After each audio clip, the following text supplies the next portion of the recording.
Dan sekarang kita kembali ke Pengadilan Negeri Cirebon, Jawa Barat untuk mengikuti sidang peninjauan kembali dari Saka Tatal, orang yang pernah dijerat pidana bahkan sudah menjadi terpidana dan menjalani hukuman saat ini berupaya untuk memulihkan namanya dengan mengajukan PK di Pengadilan Negeri Cirebon. Dan hari ini agendanya adalah menghadirkan ahli untuk memberikan keterangan, menguatkan bahwa seorang Saka Tatal ini tidak terkait dalam kasus pembunuhan Vina dan Eki tahun 2016 silam dan memulihkan namanya untuk bisa beraktivitas seperti biasa sehari-hari dan terhilang dari stigma terpidana kasus pembunuhan, begitu kira-kira.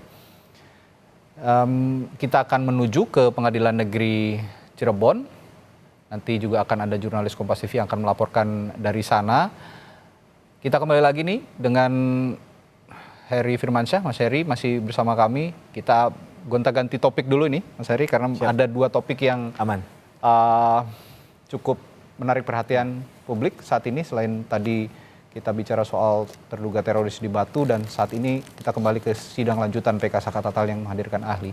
Tadi terakhir kita juga sempat bahas soal harapan kuasa hukum Saka Tatal, Ibu Titin ya. Tadi kita sempat berbincang juga yang menghadirkan 5 anggota polisi untuk bisa berbicara fakta terkait olah tempat kejadian perkara yang sempat dilakukan pada tahun 2016 yang silam.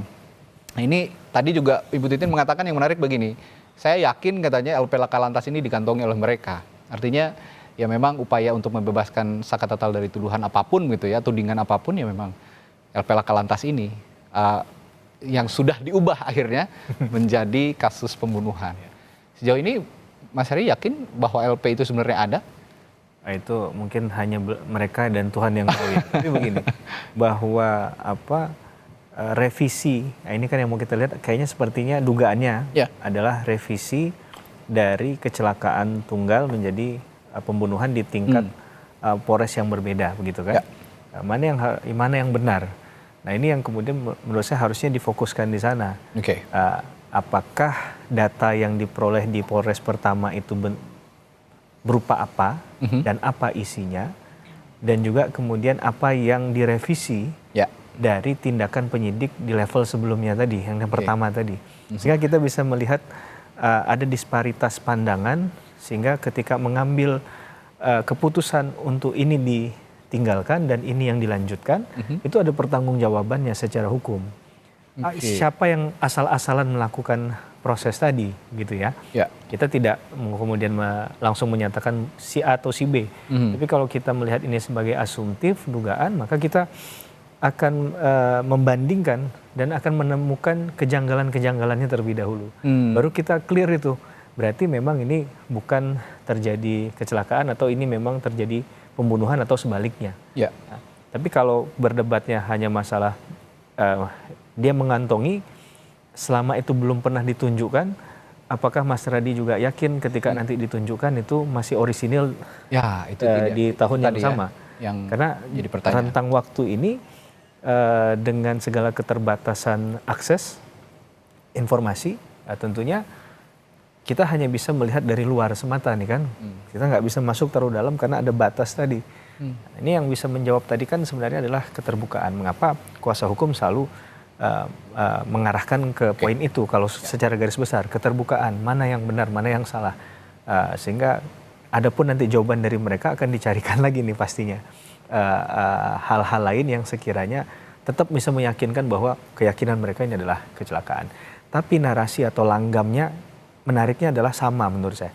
Dari tim kuasa hukum Peggy Setiawan, kalau kita nggak salah ada keterangan saksi waktu itu yang pernah bekerja selama 1 minggu, kemudian dia pergi ke Cirebon dan berhenti di bawah flyover kalau nggak salah. Sempat di-spill tipis-tipis lah. Dikatakan bahwa saya melihat kerumunan orang dan kalau nggak salah ada kata itu kecelakaan. Jadi narasi ini dari awal sudah dimention nih. Kalau kita bahkan notice pada lagi sidang pra-peradilan ya. Ya, kalau kita notice lagi ulang sekarang, ini baru saya temukan setelah membaca hal-hal tadi ya. Juga sekarang narasinya lebih dipertegas lagi. Memang PK Saka Tatal ini mengarahnya menggugat bukan pembunuhan lagi tapi kecelakaan. Tapi opening di kasus Peggy Setiawan sampai sekarang narasinya berlanjut. Dengan kuasa hukum yang berbeda, sama. Ya. Nah ini yang menurut saya perlu jadi perhatian juga. Apakah ini kemudian, sehingga tadi, mohon maaf saya tambahkan sedikit. Ya. Ada kuasa hukum dari yang sebelumnya yang juga menjadi saksi di perkara ini. Ya. Oke. Itu clean and clear ya untuk melihat fakta-fakta itu.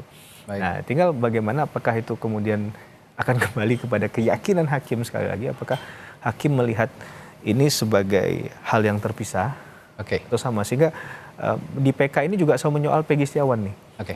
Peggy Setiawan tidak jadi tersangka lagi menurut versi mereka, sehingga DPO-nya nggak ada, berarti perbuatan pidananya nggak ada. Maka Sakatatal yang diduga pun untuk melakukan tindak pidana menjadi harusnya bukan orang yang bertanggung jawab dalam tindak pidana ini, karena memang tidak ada perbuatan pidananya. Oke. Nanti kita akan sambung lagi perbincangannya, Mas Heri.